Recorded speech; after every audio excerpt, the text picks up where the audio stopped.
We're going to take you to a deli now. Yes. Nice summer day in Los Angeles. Actually, a really cool. Do you go to that shopping center at all? I don't. I love that shopping center. Really? It's called Beverly Glen. It's really, really nice. It's at the top of Mulholland. It's really cool. Kendall Jenner and Ben Simmons went there on Sunday morning. With their Dobie. Yes. With her Doberman Pinscher, and went in to go get a bite. And that's exactly what ended up happening. The dog got a bite. Yes, the dog allegedly nipped at a little girl. And some witnesses say the dog seemed startled, but did actually grab onto the little girl's arm momentarily. Now, what's in dispute here is how injured the little girl was. And whether she was bitten. Right. Well, she was bitten. Both sides seem to agree that she was bitten. Well, I don't think her side is. Yeah, her side is saying no, that they do agree that the dog was startled and he barked at her, but they said no physical contact was made. And a lot of people said, that Kendall and Ben just kind of fled after this whole thing happened once they found out cops were called.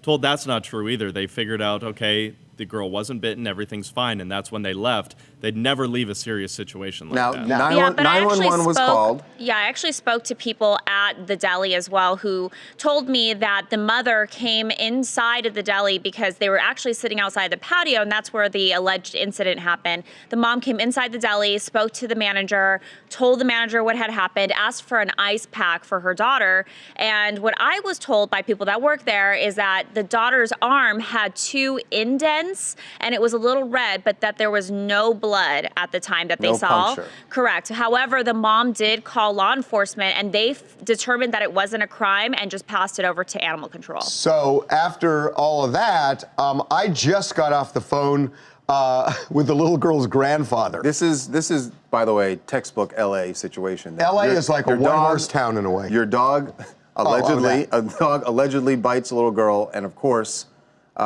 she is related to someone who is pretty powerful in town. And related to the Kardashians in a way. So here's the deal. The guy's name is Bob Cohen. He is a divorce lawyer. He is pissed off because it was his 5-year-old granddaughter that the dog made contact with. He says that that the little girl, the 5-year-old, and her mother and her little sister were walking in the deli when the dog just lunged out of nowhere and grabbed onto the girl's arm. He says that there was a little bit of blood, that the dog did bite, did make contact, and he says that Kendall and Ben fled. I know Brad is saying that they say, did you ask who? He has a different story. He says they never asked, they just fled. And he is outraged at it. Says that it's the height of arrogance, that they think they can get away with it because of who they are. Turns out he has a Kardashian connection that started right after the '94 earthquake in LA, where they started interacting with the Kardashians. So they have some history. It wasn't bad blood. Well, bad blood. It wasn't bad blood or anything, but they have some history.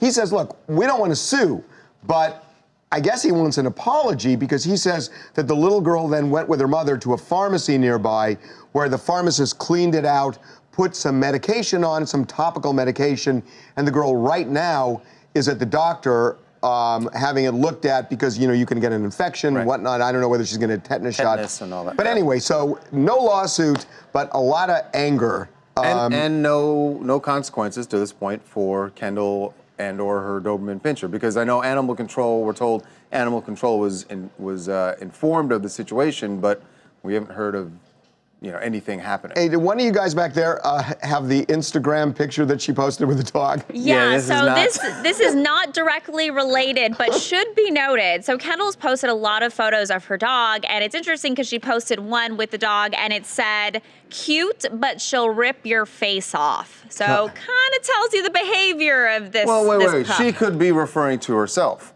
Let's be real. She's posting a photo with the dog. She's talking about the dog. Come on. She's trying to defend the dog, all right? Come on. Trying to defend the dog. Pinscher. Hi, this is Patricia from Boston.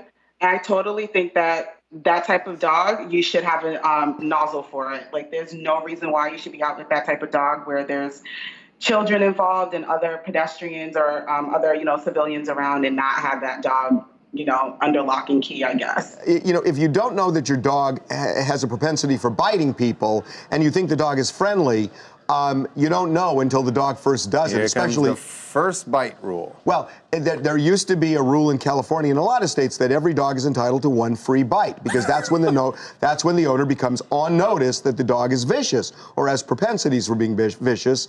But that law has been abolished in most states. In most states, and now if a dog bites a person in California, it basically doesn't matter. The owner is liable.